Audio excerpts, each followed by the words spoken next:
क्या आप जानते हैं कि आज भारत का सबसे मेहनती, सबसे संघर्षशील और सबसे जागरूक वर्ग यानी कि हमारे छात्र अपनी ही सरकार की झूठे भ्रष्टाचार के शिकार बन रहा है। दोस्तों, खासकर एसएससी में जब भी आंदोलन खत्म होता है तो देखा गया है कि कई सारे टीचर्स आपस में कुत्ते बिल्लियों की तरह ऑनलाइन आकर भिड़ जाते हैं और खुद को महान साबित करने की कोशिश करने लगते हैं। लेकिन मैं उनसे कहना चाहता हूँ कि अपने आप को भगवान मत समझो, क्योंकि इस देश में पहले ही एक व्यक्ति यानी एक ऐसा शख्स है जो खुद को भगवान समझ रहा है।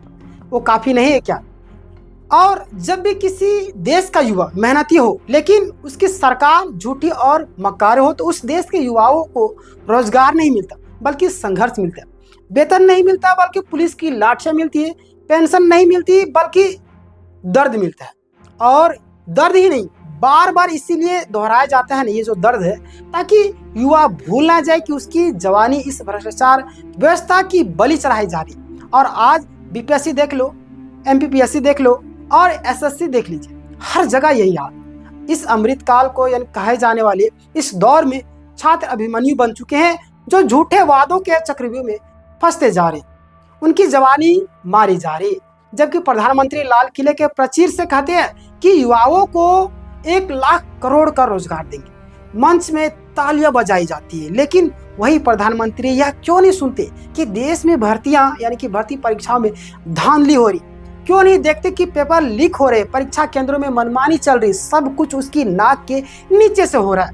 या तो उन्हें खबर नहीं या फिर खबर है लेकिन सुविधा की अनदेखी की जा रही है। और अगर अनदेखी की जा रही है तो या तो कमीशन ऊपर तक जा रहा या फिर वे चाहते हैं कि भारत का युवा पढ़ा लिखा ही ना बने और चाय बेचने पर मजबूर हो जाए। लेकिन याद रखो, युवा सरकार से कोई भीख नहीं मांग रही।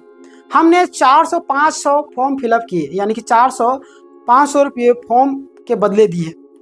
बदले में नौकरी की भीख नहीं बल्कि सिर्फ पारदर्शिता यानी कि परीक्षा में चाहते हैं। लेकिन हमें मिला क्या? टूटा हुआ माउस, खराब कीबोर्ड, क्रैश सर्वर्स, बंद मॉनिटर। किसी के यानी किसी भी व्यक्ति को कभी अंडमान निकोबार भेज दिया था तो किसी को गुजरात से कर्नाटक। सरकार बताए कि छात्र परीक्षा देने जा रहे हैं या भारत के भ्रमण के लिए जा रहे हैं। जब छात्र शिक्षक शांतिपूर्ण आवाज उठाते हैं तो उन्हें लोकतांत्रिक अधिकार नहीं मिलता। दिल्ली में शांतिपूर्ण प्रदर्शन करने पर हमें घंटों थाने में बैठाया गया था, जैसे हम कोई अपराधी हो।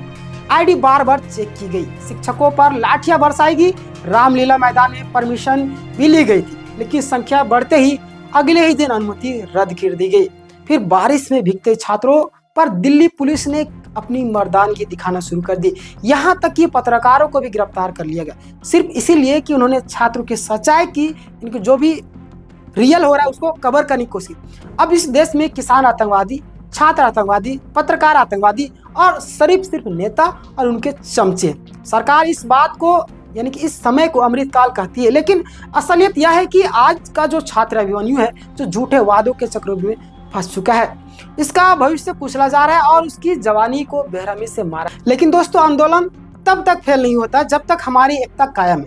आंदोलन सिर्फ तब फेल होता है जब हम आपस में बढ़ जाते हैं, और यही सबसे बड़ा खतरा है। इसलिए अपने सभी शिक्षकों से कहना चाहता हूँ, कृपया ऑनलाइन कुत्ते बिल्लियों की तरह में आपस में मत लड़ो। अगर बहस करनी है तो बंद कमरे में करो, लेकिन सार्वजनिक आकर के मंच पर सिर्फ और सिर्फ एक ही संदेश दो कि हम सब छात्रों के लिए एक हैं। और आज छात्र न्याय की उम्मीद लेकर अदालतों में जाते हैं, लेकिन वहां सिर्फ सालों साल तक केस लटकता है। कुत्ते को 10 दिन में न्याय मिल जाता है, लेकिन छात्रों को 8-8 साल तक न्याय नहीं मिल पाता। प्रधानमंत्री जी, युवा इस देश का भविष्य है, और बार बार अगर उसकी ईगो को हर्ट किया जाएगा तो यही युवा उसके खिलाफ खड़े हो जाएंगे।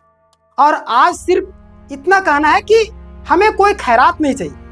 हमने मेहनत की है, शुल्क दिया है, और बदले में हम चाहते हैं कि सिर्फ और सिर्फ निष्पक्ष परीक्षा हो।